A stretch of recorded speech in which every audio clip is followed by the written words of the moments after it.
Hello, welcome back to danceranch.net. Our next pattern in West Coast Swing is going to be a jacket. Now, this is very similar as far as the positioning that we do in our two-step. We have a jacket pattern in the two-step. That's another good dance to learn. So what I would recommend doing is this. We're going to go through this and give you a demonstration, then we're going to break it down to you. It kind of comes right off a sugar push. We're extending it. Now, we're going through these patterns, and they're going to be 8-count whip patterns, okay? These are whip patterns.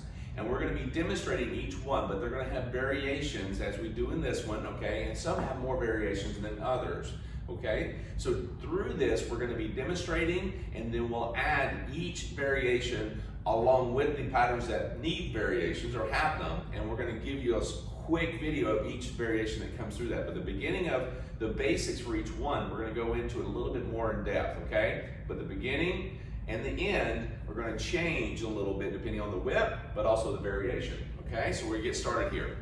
Demonstrating the jacket whip. So basically, it's like a sugar push, but extended, meaning that the lady's going to go forward like you would in a sugar push, like so, all right, and lead her back, but we're going to extend it. What I mean by that is we're going to add 2 counts, okay? So here we go.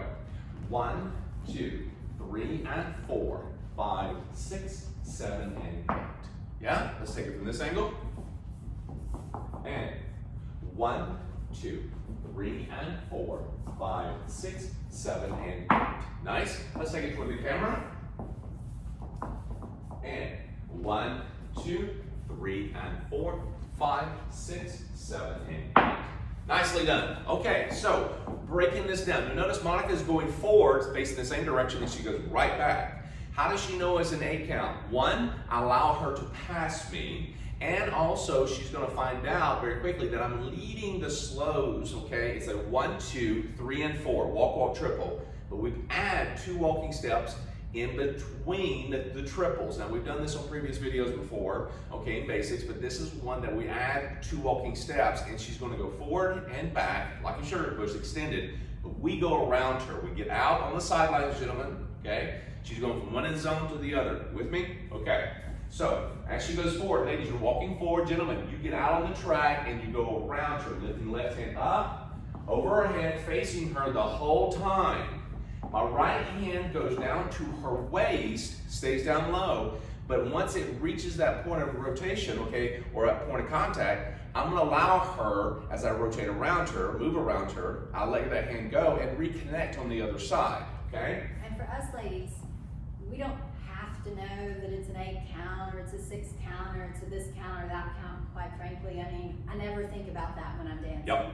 I'm just following where he's taking me. I'm just keeping my rhythm. So in this, I'm still just doing a walk, walk, triple step, a walk, walk, triple step. I'm just following where he's going. Yeah. And that's really all we need to know. So just wanted to make sure that yeah, it's not something that you have to know, ladies. we don't need to understand that. Yeah, she's feeling that because when you move in a direction, linear, moving forward or back, you're usually walking a lot of times. What happens when you do a triple, gentlemen, you need to know this, but ladies, you have an idea. When you do a triple, on average, you're either rotating, spinning, you're changing direction, okay, and you're doing an anchor. It's one of those 3 when you do a triple. If you're not doing one of those and you're just walking, that's it. You're just moving forward back, okay?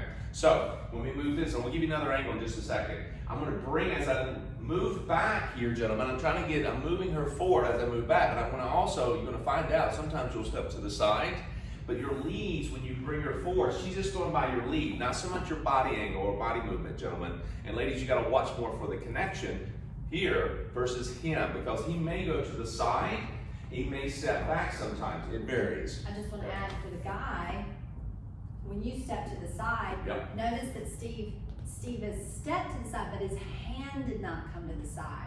His hand stayed in the track. Yep. If his hand goes to the side, that's a whole nother story. Right, let's give you an angle on that. So we're gonna come my back to you, we're gonna come this way, boom. See, my hands stay in the track as Michael was saying, just like here.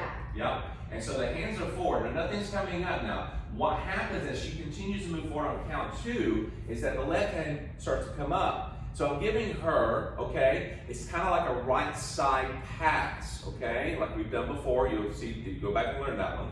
But I'm bringing the left hand up so that way she indicates it's going over her head. But notice the right hand stays at waist level, indicating I don't want her rotating, okay? Now, as she passes, notice my center's facing her. She passes me, and by the time she gets to this point here, she's doing 3 and 4. She's changing direction. Remember, there's 1 of 3 things that you're going to do a triple step on, and that's change of direction, okay? And she's stepping back at this point. Once I get to this point, I'm already across the track into the other rail, and I'm just moving out of the way. Now, my right hand is at her back here, and I'm going to feel that pressure, and she feels that as well. I don't want to hang on to that where she's going to start rotating. I let go of that hand, and then I immediately come back up the elbow, all right, connecting with it, and I'll finish with this hand, if I want that hand, okay? You may get to here, you may find you don't want that hand, and you just release it like so, okay? So you have an idea how I just keep myself facing her the whole time, and we kind of go over this in the circular trap method video, the extras that we have for you, okay? So let's take it from this angle, and we have 1, 2, 3, and 4, 5, 6, 7, and 8. You feel that? Okay, let's do it from this angle. And remember, left hand goes up, right hand stays low. Keep the hand on the track as you step back, or even when you step to the side. Either way, guys, it's got to keep the hands in the track. 1, 2, 3, and 4, 5, 6, 7, and 8. And I'm not pulling her forward, and I'm not pulling her back when she gets to this other side.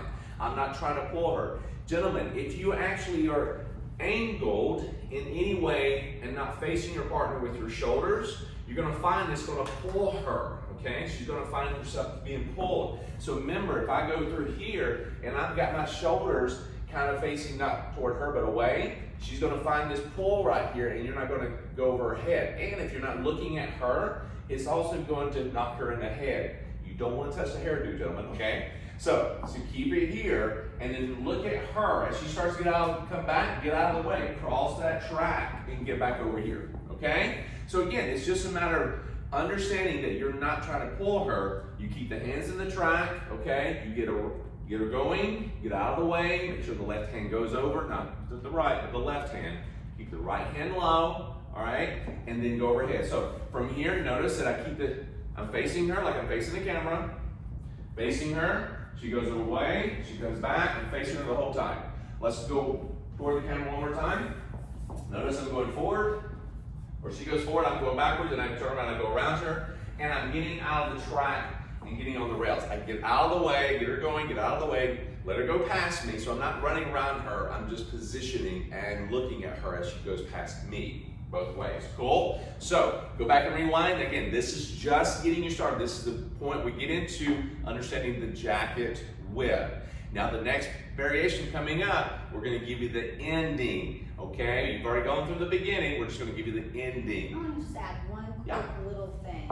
You'll also notice as you go back and rewind and go through this, that throughout the whole process, it's a jacket width, but he still leaves plenty of space around me. Yes. It's not the old school way where you're just all wrapped up next to each other, and yeah, so there's still keeping that in mind. There's still plenty of space for each of you to move. Yeah, there's going to be patterns that will call you to kind of get this a little bit closer, but for the most part, you're going to kind of get closer to your partnership, but there's plenty of space still that you're given between the two of you, so that if you don't want to get hit by an elbow or something, gentlemen, or you get your toe stepped on because you get too close, you got to give her space, just like you would any other pattern. Okay? So we're going to come back with the next variation of this, and stick around, you're going to like it.